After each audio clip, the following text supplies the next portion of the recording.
যেটা মনে করছিলাম, ইউনূস সাহেব একদম ধ্বংস করে দিছে। ইউনূস সাহেবের সময় কোনো পলিটিক্স নাই। আপনারা আসলে পরে এইসব ছেলেপেলেদের কথা আমাদেরকে জিজ্ঞাসা করেন, আল্লাহর কসম লাগে এইসব ছেলেপেলেদের কথা।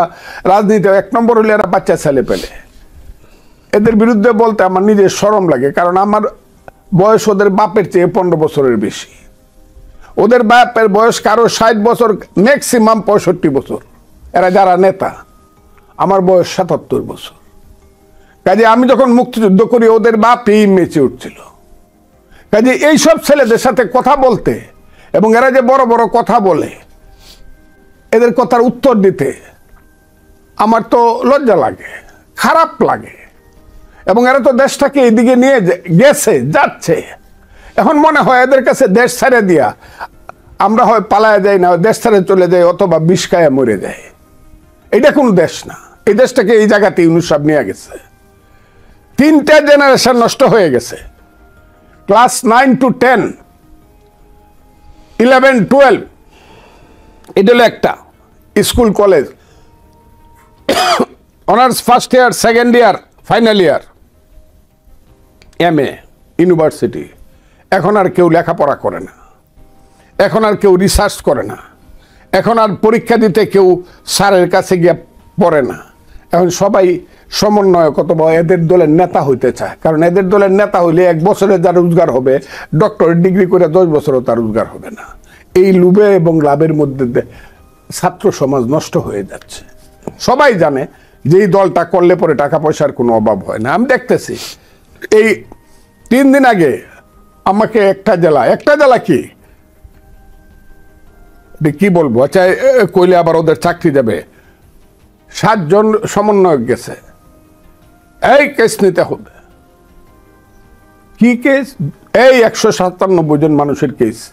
এর মধ্যে দেখা গেল শেখ হাসিনা, উবায়দুল কাদের, এরা তো আসামি আছে। তারপরে দেখা গেল একটা শহরের বড় বাজারের ব্যবসায়ীদের হইলো 50টা নাম আছে। এরা জীবনে কোনোদিন পলিটিক্স করে না, বাপ দাদাও পরে হইলে ব্যবসা বাণিজ্য করে। এরা জানে এই যে ছেলেরা কেস করতে গেছে, এরা জানে যে হাসিনার নামে যদি কেস করে এদেরকে যদি সাথে আসামি দেই, গিয়েই বলতে পারবে এই তোমার নামে তো কেস হয়েছে, আচ্ছা 5 লাখ করে টাকা দেও, তোমাদেরকে বাঁচাইতেছে। It's a very big business now. এই যে মিথ্যা মামলা করা এই দেশে, এবং এই মামলার যে সহযোগিতাকারী ইউনূস সাহেব, এবং সবচেয়ে বড় সহযোগিতাকারী আজকে আমি বললাম আসিফ নজরুল, এদের কাছে সেই সব ভাগ আসে কিনা আমি জানি না। কিন্তু এই মিথ্যা মামলা করে দেশটাকে শেষ করে দেওয়া হচ্ছে। জি, আমি যদি আরেকটি বিষয় আপনার কাছে একটু আসি ছোট করে বিরতির আগে, সেটি হচ্ছে যে আমরা যেটি দেখতে পাচ্ছি নির্বাচন, সংবিধান, বিচার বিভাগ সহ মোট 11টি সংস্কার কমিশন গঠন হয়েছে। যদি একটু সংক্ষেপে বলতেন, বিরতির পরে প্রয়োজন আমরা বিষয় নিয়ে আলোচনা করব। এই সংস্কার প্রক্রিয়া আপনি কিভাবে দেখছেন? সংস্কারগুলো নিয়ে যে আলোচনা হচ্ছে সেই বিষয়ে আপনি কি বলবেন? 1 নম্বর হলো যারা সংস্কার কমিশন আছে, প্রথম চুপ করে আসছিলাম, দেখি আমার দল কি কয়। প্রথম কিছুটা চুপটাপ করে আছে, আমার দল তো আছে, আমি তো একটা দল করি, দলের সিদ্ধান্ত মানে। কিন্তু এখন মনে হচ্ছে দল যা কইতেছে করতেছে করুক, কিন্তু আমি একজন মুক্তিযোদ্ধা, এই দেশটা সৃষ্টির সঙ্গে আমার একটা গুলি হইলেও আছে। আমি একটা গুলি হইলেও এই দেশটার জন্য ফুটাইছি, এই দেশটার জন্ম দেওয়ার জন্য। আমার কথা যদি না বলি, আল্লাহর কাছে গিয়ে আমাকে একদিন জবাবদিহি করতে হবে। আমি এদের কাউকেই মানি না। এরা হইলো স্বার্থ চিন্তার থেকে, এবং কোনো না কোনো ইনস্ট্রাকশনের মাধ্যমে তারা এই কথাগুলো লেখতেছে, কাজগুলা করতেছে। বিশেষ করে বললাম সংবিধান বিষয়ের সংস্কার যে কমিটি হয়েছে, তো মানি না আমি।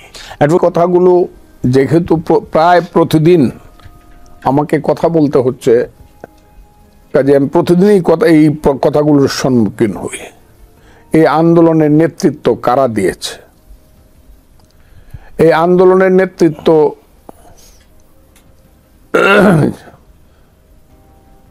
আমার দৃষ্টিতে মূলত ছাত্র জনতা।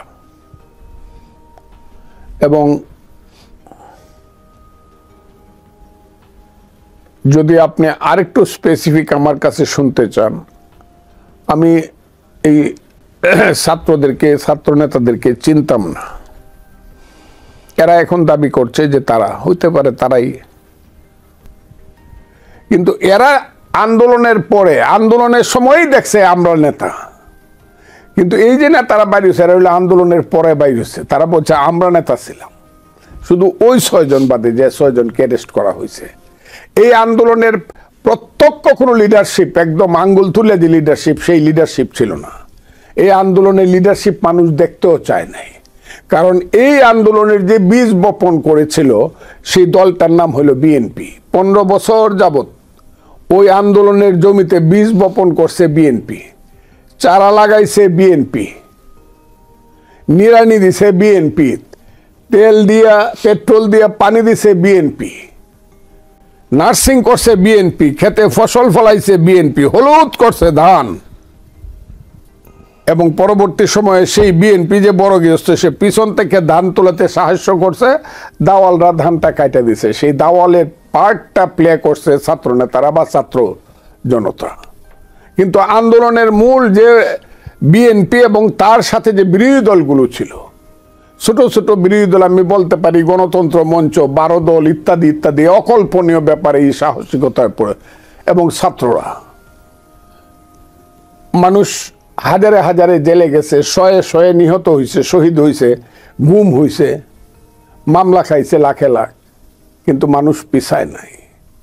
কাজে আন্দোলনের জমিটা ছিল বিএনপির, আন্দোলনের ফসলটা ফলাইছে বিএনপি, কাটছে ছাত্র জনতা বা এই ছাত্ররা যদি দাবি করে কাটছে। এবং এটা হলো ছাত্র জনতার অভ্যুত্থান। এবং সেই অভ্যুত্থানের পিছনে একটা হাইড অ্যান্ড সিক আছে, কেমন যেন একটা গুড়গু রাগ ডাক একটা ব্যাপার। পরবর্তী সময় আমরা দেখতে পারলাম, বলা হইলো যে এই আন্দোলনের ভ্যানগার্ড ছিল একটা ছাত্র সংগঠনের নাম বলা হলো, ইসলামী ছাত্র শিবিরের নাম বলা হলো, যারা নাকি ভ্যানগার্ড ছিল।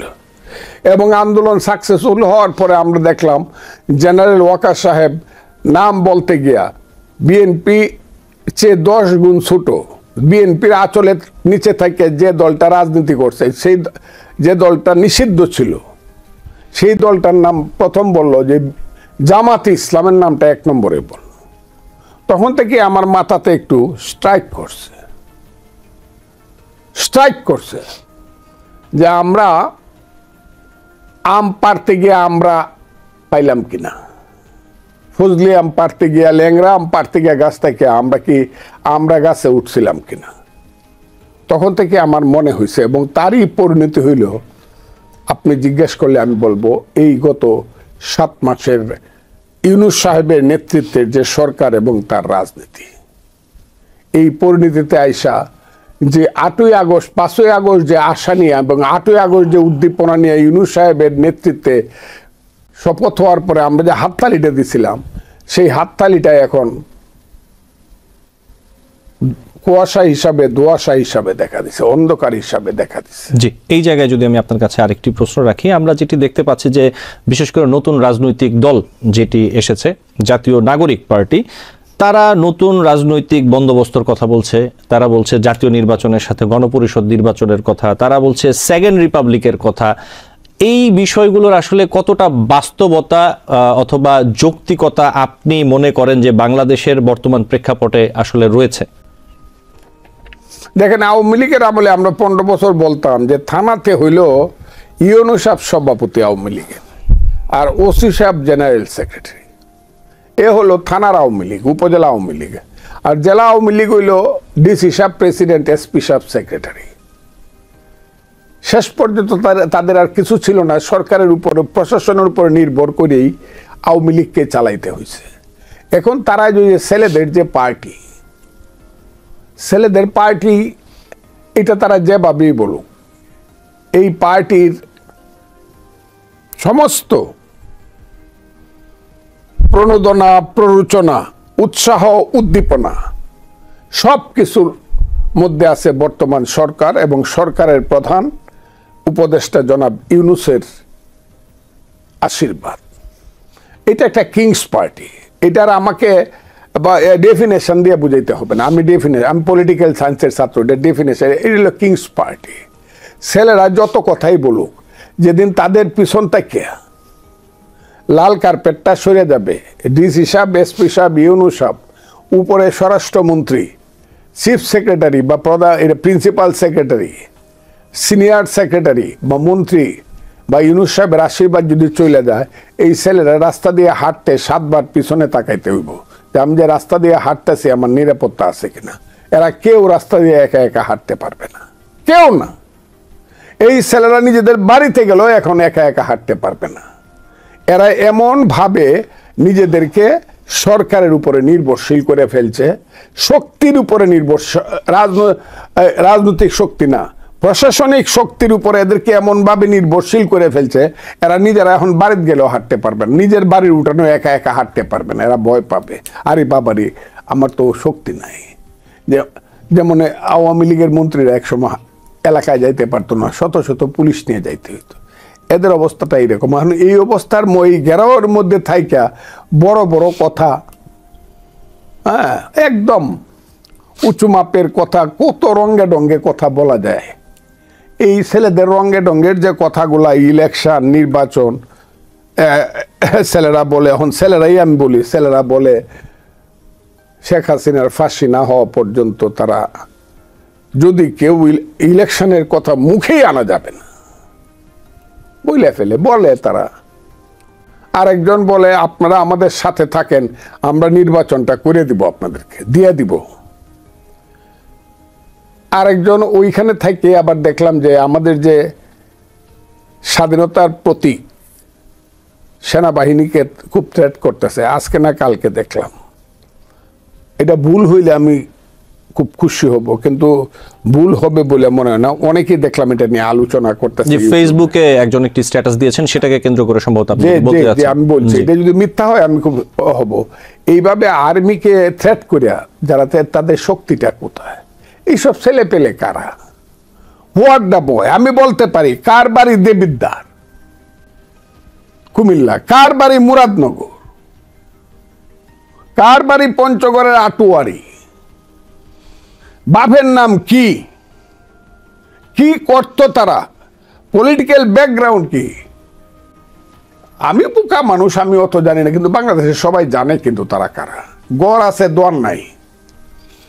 এখন প্রত্যেকেরই গুলশানে থাকার মতো, 4 কোটি টাকা গাড়িতে চড়ার মতো, সকালে এক রকমের শার্ট, দুপুরে আর এক রকমের পাঞ্জাবি, বিকালে আর এক রকমের কোট পরে চলার মতো তাদের সামর্থ্য হয়েছে।